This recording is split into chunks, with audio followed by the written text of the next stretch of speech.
So we know in the Cars universe that cars act alive. Like they got a purpose and are quite intelligent. I mean, they even got eyes, mouth and even tongues. So they must be able to eat, right? The answer is yes. That's not all. We know that the characters took place around 2110 to 2804 AD. With all the humans gone, machines are left to rule the world unchecked. Following the rules of Toy Story, the cars owned by humans who love them come to life and try to find new purpose. Without humans around, they assume the roles of their previous owners and carry on human traditions as the planet slowly heals. Then I came to a stop, as I was faced with the question, are the cars just remembering the event of the owner from a car's point of view with a false perspective, or did they actually happen again in a Cars universe?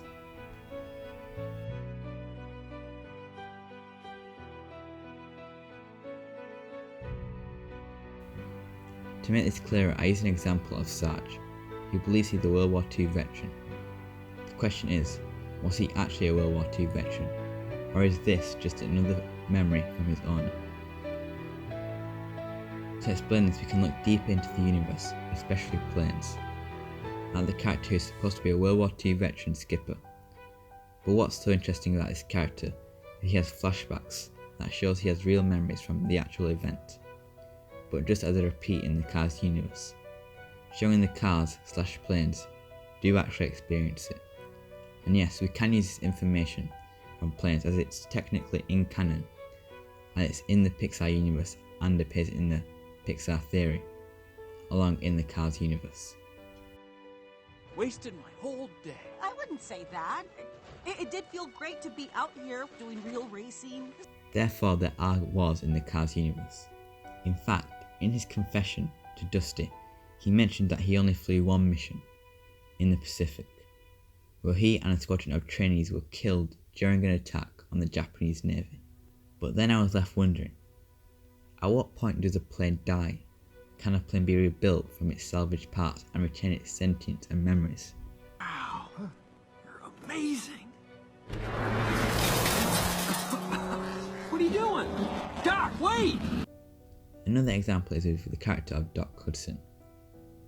He is experiencing his owner's crash as a flashback in the first movie, showing that real life events happen, but this goes even further as even the smallest details of the car's actions can be traced back to the owner's actions. From Doc's character arc, which goes something like this. Doc Hudson was the best racer in his time and even won the Piston Cup, the thing that Lightning McQueen is trying to get in Cars 1. However, during another race, Doc Hudson ends up crashing. He is later rebuilt but isn't allowed to race anymore. But the reason why wasn't crystal clear, but the real reason was because his owner got a new car and later passes away, which is told in Cars 3. Anyway, I told you this just to show you how cars actually experience their previous owner's actions, showing that the cars have a life and events occur, but of course in a car's perspective or the Cars universe. Big Rack 54. They quit on me. Furthermore, there's evidence of other real-life historical events happening in the Cars timeline, in the franchise's second film, Cars 2. The characters have to go through the equivalent of a TSA checkpoint, but does that mean that there was a 9/11 type event?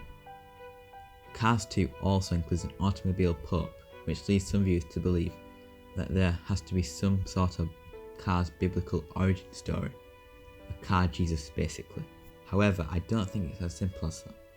Cars were invented around 1886. Exactly who invented the automobile is a matter of opinion.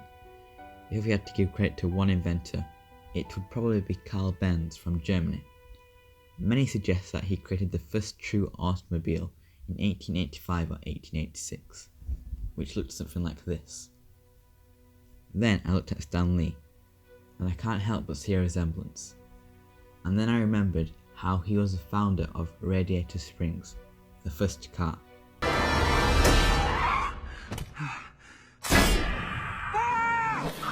Because of this, I don't think there were historical figures of people like William Shakespeare or biblical figures like Jesus in car forms, because cars weren't invented until 1886, so there are no car versions of anyone before that time. so anything prior to 1886 were just memories of cars, and anything after were actually experienced by cars just as a repeat in a Cars universe. Ain't no need to watch where I'm going. Just need to know where I've been. In summary, yes, cars do experience real life events and actions, such as World War II or even 9/11, but anything before 1886 is just a false memory. And I'm going to leave you with the question, is Stanley the first car to come to life? Also, if there was a 9/11, how would the planes have got hijacked? Fly away, Stanley. Be free. Before you leave, I would like to say a huge thank you for watching. Like the video if it deserves it, and please subscribe as it helps the channel out so much. New videos coming soon.